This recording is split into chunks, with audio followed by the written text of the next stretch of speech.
जी नमस्कार। आज की क्लास में हम बात करने वाले हैं कंप्यूटर ऑफ फंडामेंटल के बारे में।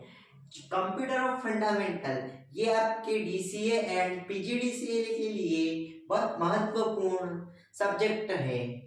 आप अगर बेसिक भी पढ़ते हो तो बेसिक में भी आपके कंप्यूटर ऑफ फंडामेंटल बहुत महत्वपूर्ण रहेगा। अब बात करेंगे कंप्यूटर फंडामेंटल इतना महत्वपूर्ण क्यों है, क्योंकि इसमें आपको कंप्यूटर के बारे में जो बेसिक नॉलेज के रिलेटेड बताया जाता है। जैसे कि आपसे कोई कह दे कंप्यूटर क्या है, व्हाट इज दिस कंप्यूटर, आप क्या बताओगे उनको? कंप्यूटर क्या है?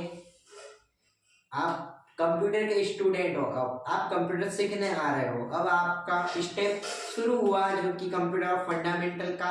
मैं आज आपकी पहली क्लास ले रहा हूँ, ये आपका इंट्रोडक्शन क्लास रहने वाली है अपनी कंप्यूटर फंडामेंटल की। ये अपनी फर्स्ट क्लास है आज कंप्यूटर फंडामेंटल की। इसके बाद ये तो हमारी इंट्रोडक्शन की क्लास हो गई। जो अगली क्लास आएगी उसमें आपको और इसके पॉइंटों के बारे में बताया जाएगा। कंप्यूटर फंडामेंटल के 14 पार्ट्स है, तब 14 पार्ट्स के बारे में आपको आने वाली वीडियो में पता चलेगा। तब तक आज की वीडियो में मैं आपको कंप्यूटर का इंट्रोडक्शन बताऊंगा। इंट्रोडक्शन के बारे में आज आपको बताऊंगा मैं, आप इंट्रोडक्शन के बारे में जानेंगे। तो पता होना चाहिए कंप्यूटर क्या है। सो फाइनली कंप्यूटर क्या है? अब आपको इतनी सारी स्क्रीन दिख ही रही है, ये कंप्यूटर नहीं है, इसे कंप्यूटर नहीं कह सकते। ये जो डिब्बा दिख रहा है इसे भी कंप्यूटर नहीं कहेंगे। कीबोर्ड माउस ये भी नहीं, बल्कि कंप्यूटर के पार्ट्स हैं। कंप्यूटर के पार्ट्स है। अब मैं नहीं कहता कि कंप्यूटर नहीं है।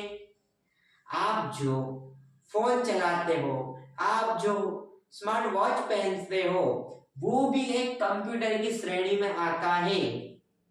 अब कैसे? सबसे पहले डिस्कस कर लेते हैं कंप्यूटर क्या है, व्हाट इज दिस कंप्यूटर। तो देखो कहने में साफ होता है कंप्यूटर इलेक्ट्रॉनिक उपकरण है। कंप्यूटर इलेक्ट्रॉनिक उपकरण है यानी कि बिजली से चलता है, ये बात तो क्लियर हो गई। विद्युत यानी कि इसमें पावर सप्लाई होना जरूरी है, यानी कि विद्युत की बात आ गई इसमें, यानी कि पावर सप्लाई होनी जरूरी है। विद्युत, ये बात तो क्लियर हो गई, बिजली की आवश्यकता पड़ती है इसको। दूसरी बात ये है कंप्यूटर कहते क्यों है, ये क्या करता है, इसका जो मुख्य काम होता है वो गणना करना, कैलकुलेशन, गणना करना। कंप्यूटर क्या करता है? भारी मात्राओं में गणना करता है। अब गणना कैसे करता है, किस आधार पर करता है, किन प्रक्रियाओं के आधार पर करता है, वो चीज अपन जानेंगे अगले पार्ट में। ये अपना फर्स्ट पार्ट रहने वाला है जो कि इंट्रोडक्शन का है कंप्यूटर फंडामेंटल का।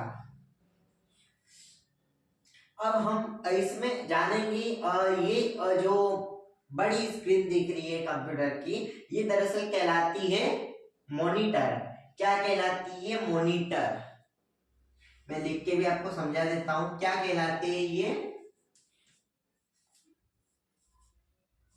ये क्या कहलाते हैं आपके मॉनिटर।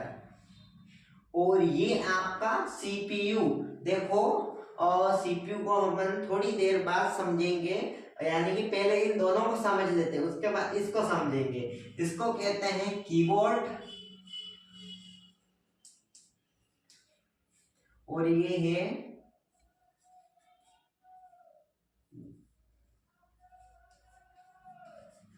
ये है अपना माउस, कीबोर्ड, मॉनिटर।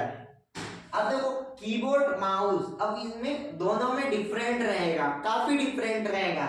ये अपने डिवाइसेस में आ जाएंगे, ये भी अपना एक डिवाइस ही हुआ, ये भी अपना एक डिवाइस हुआ। पर इन सबको ऑपरेट कौन करता है? सबकी पिन किसके पास जा रही है? शॉर्टकट उदाहरण है, सबकी पिनें किसके पास जा रही है भाई? सबकी पिनें किसके पास जा रही है? ये इनकी पिनें जा रही है सीपीयू के पास। क्या कहेंगे इस डिब्बे को? सी पी यू, याद रखना नाम, सीपीयू बहुत महत्वपूर्ण भाग है कंप्यूटर ऑफ फंडामेंटल का। कंप्यूटर का ही मान लो बहुत महत्वपूर्ण भाग है। जब तक आपको पता नहीं होगा कंप्यूटर क्या है तब तक आप कंप्यूटर फंडामेंटल नहीं सीख पाओगे, नहीं समझ पाओगे। आपको समझने के लिए सीपीयू को तो अति महत्वपूर्ण है कि आप सीपीयू को समझ ही जाओ। जो अगला पार्ट आएगा उसमें आप सीपीयू की बहुत डेफिनेशन या कई डेफिनेशन रहेगी, उसको आप अच्छे से रीड कर लेना तो आपको ये कंप्यूटर फंडामेंटल का सारा फंडा आपका क्लियर हो जाएगा। कंप्यूटर फंडामेंटल में दरअसल कुछ नहीं है, सब कुछ है जो सीपीयू की वजह से ही है। मान लो सीपीयू की वजह से ही है। मैंने उससे पहले आपको कुछ कहा था, मैंने कहा था आपका स्मार्टफोन भी और कंप्यूटर ही, आपकी स्मार्ट वॉच वो भी कंप्यूटर है, आपका कैलकुलेटर वो भी कंप्यूटर है। सब कुछ कंप्यूटर होने के बावजूद भी हमको इसकी जरूरत क्यों लगती है? क्योंकि गणना तो वो भी करता है, बड़ी मात्रा में गणना करता है ये। अब आप अगली क्लास में जब मैं आपको बताऊंगा कि गणना क्यों करता है, किस आधार पर करता है और कैसे करता है, इनके प्रकार होते हैं, 3 प्रकार होते हैं जो मैं प्रकारों के आधार पर भी बताऊंगा। जैसे कि मैं लिख देता हूं, 3 प्रकार होते हैं इसके। अब प्रकारों के नाम में भी आपको ऐसे मौखिक रूप से बता देता हूं, जैसे कि कार्य प्रणाली के आधार पर, उद्देश्य के आधार पर और आकार के आधार पर। अब जो जैसे कि हमारी और सीरीज चलेगी तो उसमें कार्य प्रणाली के आधार पर जब मैं आपको बताऊंगा तो उसमें आप कोई 3 प्रकार आपके क्लियर हो जाएंगे। ठीक है, ये जो आपका और आपको पता होगा इससे डेफिनेशन आप पढ़ते ही होंगे कंप्यूटर क्या है।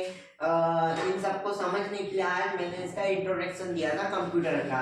तो आई होप कि आपको ये समझ में आ गया होगा। अगर आ गया है तो प्लीज वीडियो को लाइक कर दो।